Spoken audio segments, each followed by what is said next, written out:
नमस्कार, प्रवास action news network पर आप सभी का स्वागत है।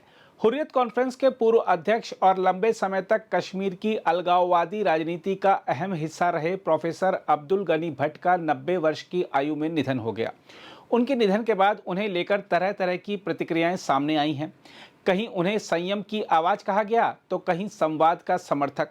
लेकिन वस्तु स्थिति यह है कि भले ही अब्दुल गनी भट्ट हिंसा के रास्ते से दूरी बनाने वाले चेहरे के रूप में प्रस्तुत किए गए हों, लेकिन उनके राजनीतिक जीवन की गहराई में झांकें तो साफ दिखता है कि उन्होंने कश्मीर में अलगाववादी विचारधारा को हवा देने में महत्वपूर्ण भूमिका निभाई थी। 1935 में जन्मे भट्ट ने श्रीनगर के श्री प्रताप कॉलेज से फारसी में स्नातक और अलीगढ़ मुस्लिम विश्वविद्यालय से विधि की डिग्री हासिल की। वह लंबे समय तक प्रोफेसर और वकील रहे।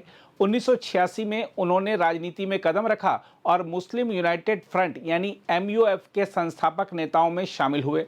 यह वही दौर था जब घाटी में चुनावी धांधली और जन असंतोष का माहौल अलगाववाद और आतंकवाद की ओर झुकाव का बीज बो रहा था।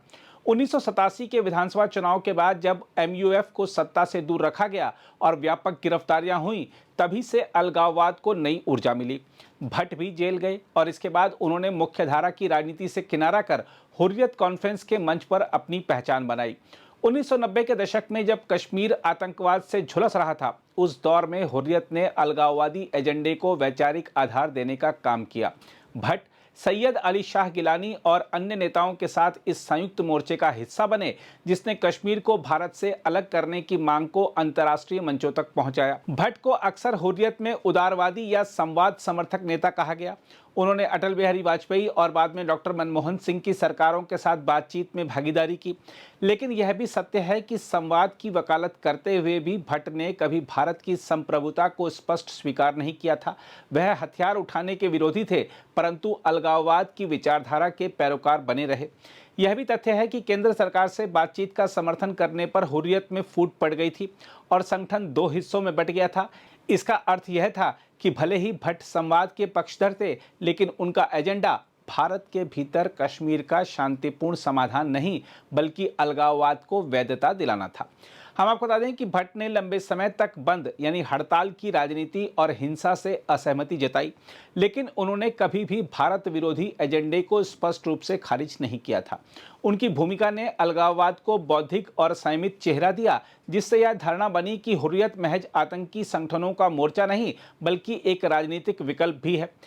यही कारण है कि जब वह वाजपेयी और आडवाणी से मिले या मनमोहन सिंह से संवाद किया, तो पाकिस्तान समर्थक धारा को यह संदेश गया कि अलगाववाद की राजनीति का अंतर्राष्ट्रीय वैधकरण संभव है।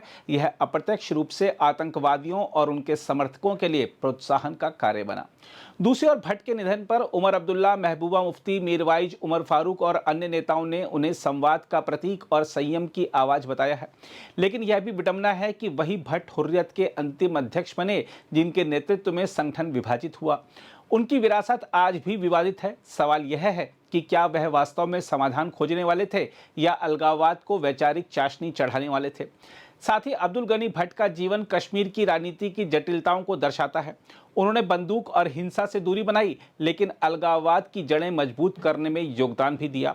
एक शिक्षक और विद्वान होने के नाते उनकी भाषा संयमित रही, मगर उनके विचारों ने कई पीढ़ियों को भारत विरोधी सोच की ओर धकेला। आज जब उनका निधन हो चुका है, तो कश्मीर में उन्हें लेकर दो तरह की छवियां हैं, एक संवाद प्रिय विद्वान की और दूसरी अलगाववाद को हवा देने वाले नेता की। इतिहास शायद उन्हें एक ऐसे व्यक्ति के रूप में याद करेगा जिसने हिंसा का समर्थन नहीं किया, लेकिन अलगाववाद की आग को ठंडा भी नहीं होने दिया। अगर आप भी लेना चाहते हैं देश दुनिया की तमाम जानकारी, तो आज ही सब्सक्राइब करें हमारे चैनल को।